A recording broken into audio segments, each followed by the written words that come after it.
Last month, President Trump targeted the Smithsonian Institution, one of the country's most prominent arts and culture institutions, in his attempt to rewrite American history. He signed an executive order that calls on Vice President J.D. Vance to, quote, remove improper ideology from all areas of the institution. One museum at particular risk under the order is the National Museum of African American History and Culture that opened in September of 2016.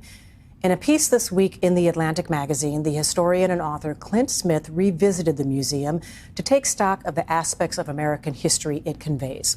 Smith writes, the National Museum of African American History and Culture is not a place that traffics in improper ideology.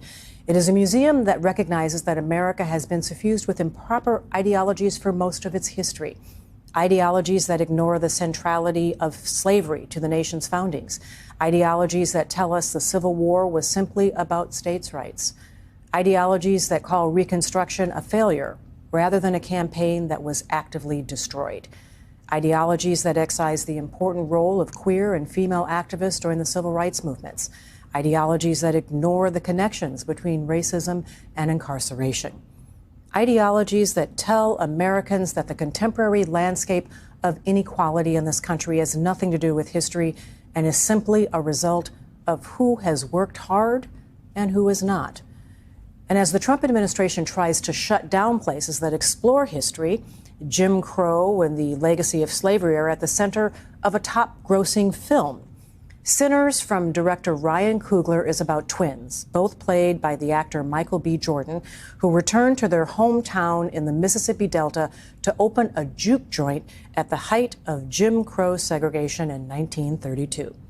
Joining me now to discuss American history and the attempts to erase it are Clint Smith, the author of that Atlantic piece and also the author of a wonderful book called Now It Can Be Told, and Professor Stephanie Dunn, chair of the Cinema, Television, and Emerging Media Studies Department at Morehouse College. Welcome to both of you. Clint, you also write in that piece, these are, you're speaking of the things that we see on display at the National Museum of African American History and Culture, that these are empirical facts, not ideological ones. And as more Americans have come to understand this history, they have appropriately begun to question much of what they have been taught about America.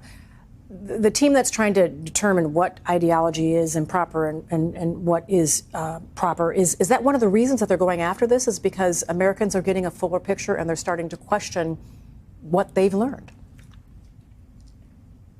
Absolutely. I think that's central to why they are doing what they're doing. Part of what happens is when you begin to tell a new story about America, a story that is more complicated, a story that recognizes, for example, that Thomas Jefferson is not simply the intellectual founding father of this country, but is instead someone who enslaved over 600 people over the course of his lifetime, including 4 of his own children.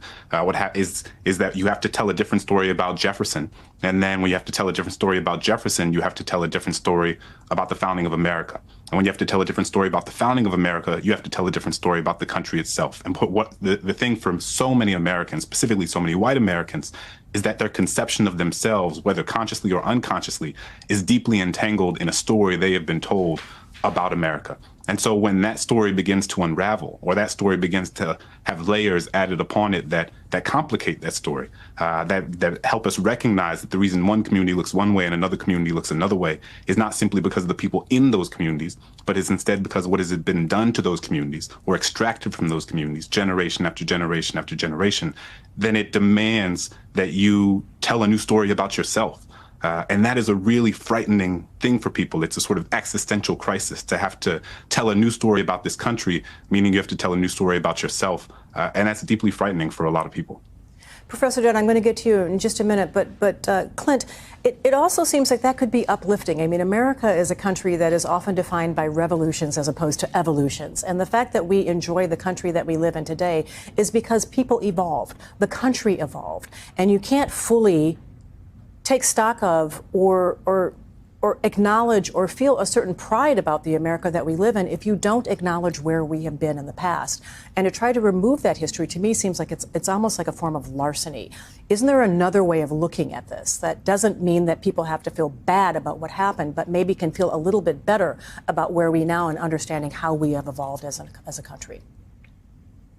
I think that's absolutely right. And it's strange because when we think of ourselves, for example, when I think of myself, I don't think of myself as a perfect person. I don't think of myself as someone who has only done good things. I think of myself as someone who tries to do my best every day, but also as someone who's made mistakes. There are things in my life I've done that I'm proud of, and there are things in my life I've done that I'm not so proud of. But I wake up every day and try to be a better version of myself.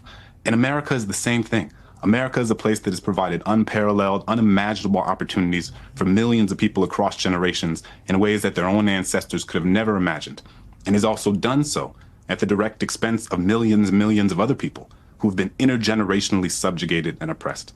And both of those things are the story of America. And in order to understand America, we have to hold both of those realities at once, the same way we hold those realities within us. So it's strange that there are so many people who would suggest that we try to tell a story about America that singularly talks about the things that America should be proud of, rather in a way that we don't even talk about ourselves or our loved ones. We talk about the complexity of who we are. We talk about how we try to become a better version of who we are, how we try to live up to the sort of aspirations and values that we hold for ourselves. And it only seems to make sense to me that we should think about our country in the same way.